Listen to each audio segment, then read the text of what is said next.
Join us here for 2 hours as Billy and the gang do what they do best. Every time I start talking about boxing, a white man got to pull Rocky Marciano out their ass. Rocky Marciano was good, but compared to Joe Louis, Rocky Marciano ain't.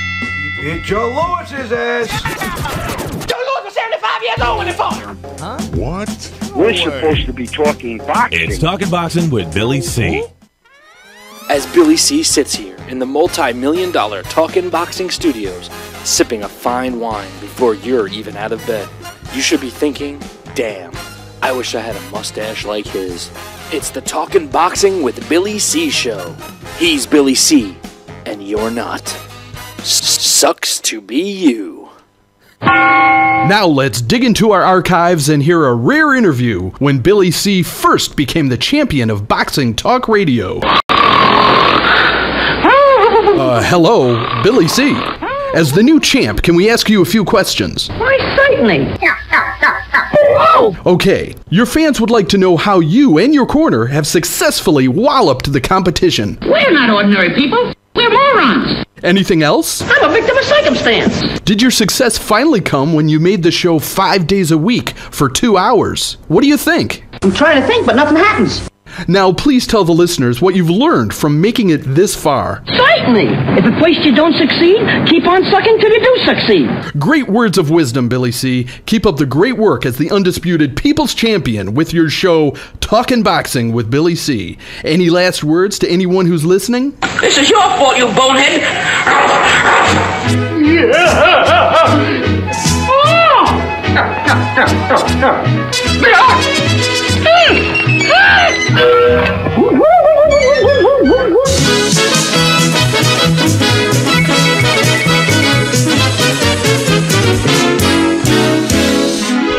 And we're back. You're listening to the Talking Boxing with Billy C show on Fox Sports Radio, WMML 1230 AM. Glad you guys could join us. And speaking of joining us, it's about that time again. Blast from the past. We shine the spotlight again on fighters from years past. Top-ranking Joe Louis is the leading contender. Joe Frazier with a left hook. Good right hand thrown by Foreman that time. Look at that left hook. That belt that goes to Ray Mancini. It's Blast from the Past on Talkin' Boxing. And this week's Blast from the Past is being sponsored by the International Boxing Organization, where the computerized ranking system is second to none. And if you don't believe me, check it out, www.iboboxing.com. And this week's Blast features former world champion Tod Morgan. And joining me right now to tell us all about this former world junior lightweight champion is my man, Alex Pierpaoli. What's up, brother? Good evening, Billy C. How are you? Oh, not too bad, not too bad. Hanging in there, man. And just dying to learn about this guy, Tod Morgan. Tell me about him. Yeah, this is an interesting guy. He definitely a good fighter. Somebody I had not heard about, but definitely somebody with quite a list of credentials here. Tod Morgan, who's actually born named Bert Morgan Pilkington, which comedy fans might recognize that Pilkington name. He's in a current comedic thing that Ricky Gervais does. There's a guy they like to beat up on named Pilkington, but there's no beating up on this Tod Morgan. He was born December 25th, 1902, in Dungeness, Washington. Seafood fans, I don't know about if you're a seafood fan, Bill, but it is the same Washington where the famous Dungeness crab was discovered. I guess they're very common on the West Coast, and they're a delicacy. People love them. Was that, they got those in the brothels? In the brothels? You said there was a special crab from out there. Were you talking about? No, not that kind of crab. Oh, I'm sorry. A crab, you put like a soft-shell crab, you put on a sandwich. No. This is actually, I think these are hard shell, and they're about like 5 inches. A lot of people love them, I guess. Oh, I thought you meant... That's where they're from, is upper Pacific Northwest, North America. Yeah. But yeah, December 25th, he was actually born on Christmas Day. This was a flashy boxer, wonderfully clever, they called him, and fast, with a good fighting head. but he did not have a lot of power. Much more of a ring savvy and a speed guy, stylist more than a puncher. He was 5'7.5", and like you said, he fought at junior lightweight and a little bit above, but that's where he was certainly best and highest rated at junior lightweight. 130 pounds. Yeah, he fought actually for the world title a couple of times. He did finally win the world junior lightweight title, and it's interesting to see. When you look at this guy's record through the 20s. I mean, he was extremely busy, as you see. He fought a lot of big names, all in the States and everything for most of his career. Then it seems that at the latter part of his career, he spent a lot of time overseas in pretty much Australia.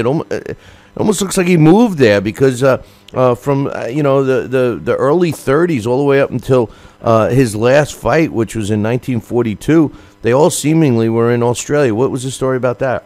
I did not find out why he went there, but it does seem, he was promoted for a while by Tex Rickard, and I don't know if then he ended up getting, making connections with, because remember, Australia had a big boxing scene. Huge. At this time, and, still does to this day, so guys might have just, found some success there and stayed there, but I don't know why he, as an individual, did, and if he had made a connection with an Australian promoter. But I did see that several of his bouts here were promoted by Rickard, and although he does not appear in the Colleen Aycock, Mark Scott biography on Tex Rickard. Well, he actually also, according to some of my notes, he was in the Australian Army. Oh, really? And wow. yeah, he served in the Australian Army. He eventually moved back, of course, to the States.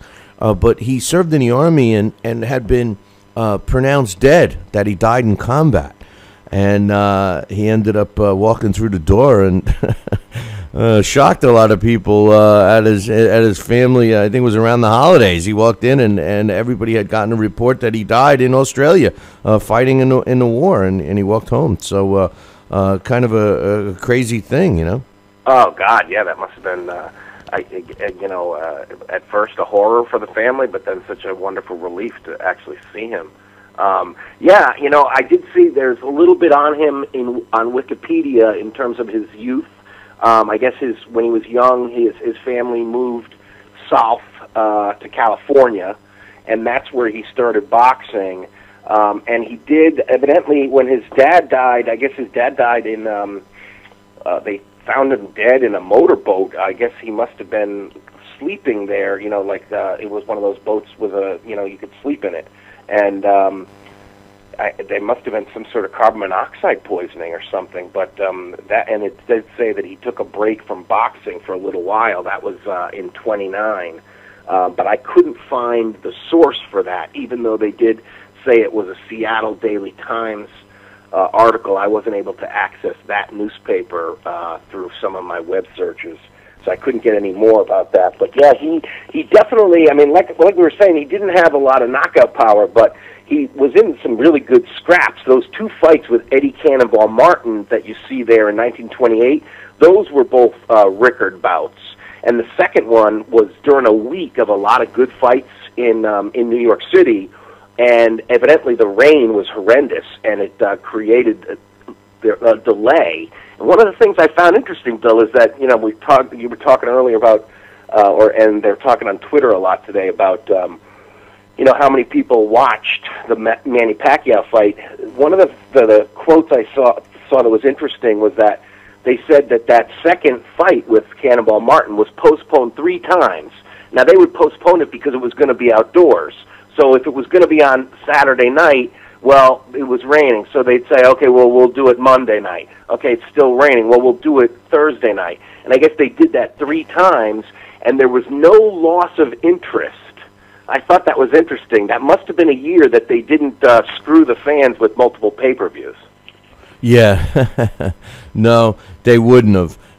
But not, I wonder if they could have, if they would have. But who knows? The Cannonball Martin was known as a bantamweight champion earlier. Do you think that was? I guess when he fought Tod Morgan, it might have been towards the end of his career, where he was moving up in weight or something, right? Because he was a bantamweight champion, and Morgan beat him twice.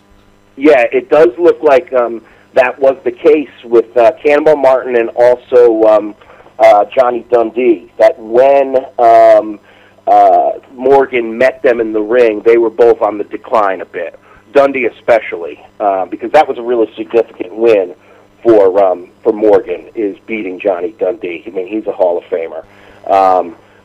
But Eddie Cannonball Martin was probably not as far over the hill, and those fights were better fights. But you're right, he was not the same guy he had been when he was younger. There's so many conflicting reports on the exact championship fight. Which one do you have listed? The one that I have called the junior lightweight is that first Cannonball Martin one. Wait a minute. No, that wasn't it. The Joe Glick fight when he won by decision. Was it the Glick? Glick? It's interesting because that one says. If you go to Cyber Boxing Zone, they say December 2nd, 1925, Mike Ballerino.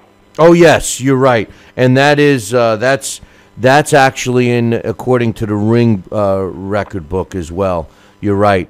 Mike Ballerino in 1925 was the one according to the linear championships. That's the one that he won in Los Angeles, California. Right, 10th round stoppage. Yeah, and it looks like some of the subsequent ones that say that. I think there were a couple where they did say he was overweight. That one of his losses was not. It didn't count because I forget. I don't know which one it was now, but there was one I read. It was a lesser fight that the weight. Oh, I think it was the first King Tut fight. Yeah, this is an interesting. This guy could be a trivia question because he does have. He had a couple of bouts with a fighter named King Tut, who was a top-ranked junior lightweight. And yeah, the Ring magazine did rate Tod Morgan #1 at junior lightweight, 1925, 26, 27, and 28. So, he's not in the Hall of Fame, but that's pretty dominant. 4 years in a row to be the #1 guy at that division. Look at who he fought. I mean, look at some of the names. I mean, just if you look from the middle of his career, Mike Ballerino when he won the title, Jimmy Goodrich was a good fighter, Babe Herman, good fighter, Joe Glick, like I mentioned, Johnny Dundee, Ed Cannonball Martin. You mentioned King Tut, Benny Bass. He fought. Eddie Mack was another tough fighter. That he faced. I mean, and a lot of the fighters in the latter part of his career over in Australia may not be, as popular as some of the other fighters, but it seems that it was almost like his popularity was here in the States for a long time, and then he went and cashed in over in Australia. That's what it looks like to me. Yeah, it could very well be. Yeah, and that was a knockout loss to Benny Bass, who was a famous Jewish fighter who his nickname was the Little Fish. So this is a guy, with he's got he fought King Tut and Little Fish. Yeah, they should make a cartoon about him. But after his fight, after all of these fights, I mean, 218 professional fights. After all of these fights. And you would think that this guy would be financially secure, but I guess not, because by the time he got out of the Australian Army, he moved back to the States. He was working in the boxing business as a referee, but his main job was as a bellboy in a couple of hotels, and he died young at 50 years old in 1953. I don't know what he died of. Do you? I found his obituary, and it just says a long illness. But yeah, so young, 50 years old, man, it's just terrible. And it does say that in that article, they do say Mike Ballerina. That's him winning the title, and that he lost it to Benny Bass. And you're right, yes, Bellboy. it doesn't mention that he he did have a wife, but it doesn't say any kids. Yeah, but I have something that says now, and I'm wondering if his wife had been married before, because I have a note here that says on February, and it's kind of ironic how it says. It says on February 15th in 1929, Tod Morgan adopted Billy, the 4-year-old son of Mrs. Morgan. So, you say to yourself, well, wait a minute. His name is Tod Morgan. He adopts Billy, a 4-year-old son of Mrs. Morgan. So then you wonder, which Mrs. Morgan was it? I mean, was Mrs. Morgan his wife who was married before, and then he officially adopted the son, or that must be it. Yeah, very confusing. That's confusing. Yeah. But anyway, Tod Morgan, he was a kind of a very entertaining fighter. He threw a lot of punches. Like you said, he didn't have the knockout punch, but he did have double-digit losses of 42 of 218 fights, and he was only stopped 4 times. So, I mean, technically, and one of those stoppages was the second to last fight of his career, where they waved it off. So, I mean, this guy had a solid chin. Yeah, he definitely did have a solid chin. And, it's funny because this is a good example of how you see discrepancies all over the place when you start looking into a lot of these old-timers.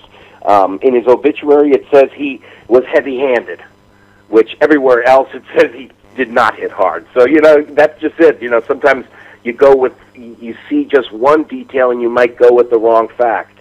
And that's another thing I want to correct, something I said a little earlier. I think I said that there was 2 fights with King Tut. There's only one, and it was a newspaper decision. The article I read was from the New York Times, and it says King Tut won. So that's a good example right there, because if you look at the Cyber Boxing Zone, it just says ND, which of course we've talked about that before. What that means, the newspaper decision. Yeah, according to the official record, it has it as the majority of the newspaper decisions across the country that covered that fight gave King Tut that win in Minneapolis, Minnesota, in 1928. So. Before I give the final stats on Tod Morgan, tell us about who you matched him up with in the title bout game. Oh, okay, yeah, sure. I put him in against the guys who are top ranked at BillyCBoxing.com at the rankings page, and at junior lightweight, number 1 guy is Takashi Uchiyama. So I put him in against him. First, I had him just fight a 12-rounder. Morgan won. Lopsided unanimous decision, 118 to 109 2 times, and a third card of 117 to 110.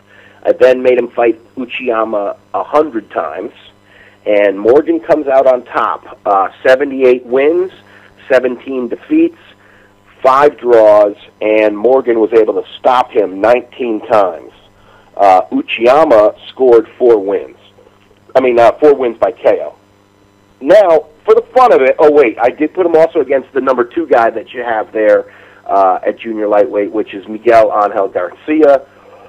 And when they first fought a 12-rounder, Tod Morgan actually stopped him, knockout at 2:29 of round number 12 after a very fast.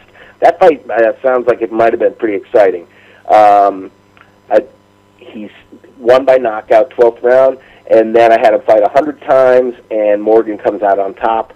79 wins, 16 defeats, 5 draws, 11 wins by knockout. And as a bonus, because he fought this week, and we could think of it as the last fight at this, the lighter weights. I had Morgan fight Terrence Crawford, and they fought the first time to a majority draw. One judge had it for Morgan, 115 to 114. The other 2 had it even. And then I had them fight 100 times, and Morgan actually won 60, lost 23, 17 were draws, and he was able to stop Terrence Crawford 12 times. Crawford knocked him out 9 times. Huh. I wonder why Tod Morgan's not in the Hall of Fame. Yeah, he's somebody who I wonder if, maybe down the line he might get in there. I don't know, because Yeah, when you do look, I don't know, he has the Johnny Dundee win. That's big, but again, it was late in Dundee's career. I don't know. It's hard to do that. It's hard to come up with who gets in and who doesn't. Well, look at it this way. The guy started his career in 1920. He fought all the way till 1942, 22 years. He amassed 218 professional fights in his career, 133 wins, 29 coming by knockout. He had 42 losses. That includes some of the, decisions. Even though I do have newspaper decisions here, there was 8. But some of those losses were majority newspaper decisions. It's weird how they put them on BoxRec, but 42 losses in which he was stopped only 4 times. He had 33 draws. And official newspaper decisions, 6 wins, 2 losses, 218 fights, 1,743 rounds as a pro. But like you said, he wasn't a knockout puncher because he only had 14% knockout ratio. So amazing stuff. 5'7" and a half inches tall with a 71-inch reach. And like you said, he passed away at a young age, 50 years old, Tod Morgan. So Tod Morgan, our blast from the past this week, former world junior lightweight champ. I agree with you, Alex. I think that he will eventually get into the Hall of Fame. He should, especially when he walked away from the sport. Still really not declining. I mean, for him, he declined. He lost 3 of his last 4 fights. But 2 of them were against the same. All three of them were against the same guy. Vic Patrick. He did win 1 and then lost 3 in a row. But Tod Morgan, this week's blast from the past. Great job as usual.